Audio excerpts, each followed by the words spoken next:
Student, हमारा topic है hybridisation इन odd electron species. तो ऑड इलेक्ट्रॉन स्पीशीज में हाइब्रिडाइजेशन निकालने के लिए हमें 2 पॉइंट्स का ध्यान रखना है। पहला पॉइंट कहता है if surrounding atom is highly electronegative then orbital having odd electron participate in hybridization. जैसे कि ये NO2 है और NO2 में आप देख रहे हैं कि N जो है वो ऑक्सीजन से सराउंडेड है और ऑक्सीजन हमारा इलेक्ट्रोनेगेटिव एलिमेंट है।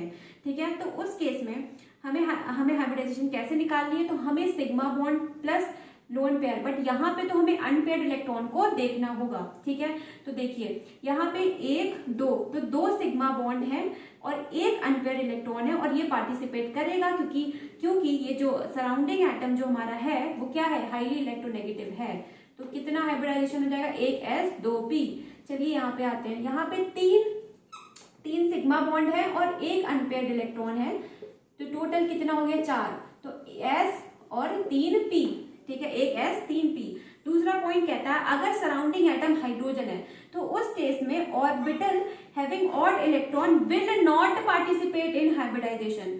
ठीक है, जैसे कि हमारे पास मिथाइल रेडिकल है, तो मिथाइल रेडिकल में आप देख रहे हैं यहाँ पे 3 सिग्मा बॉन्ड है, 3 सिग्मा बॉन्ड है, ठीक है, और 1 अनपेयर्ड इलेक्ट्रॉन है। तो ये अनपेयर्ड इलेक्ट्रॉन पार्टिसिपेट नहीं करेगा, ठीक है, ये पार्टिसिपेट नहीं करेगा, तो ये 3 ही रह जाएगा। तो ये 1s 2p। आई होप आपको क्लियर हो।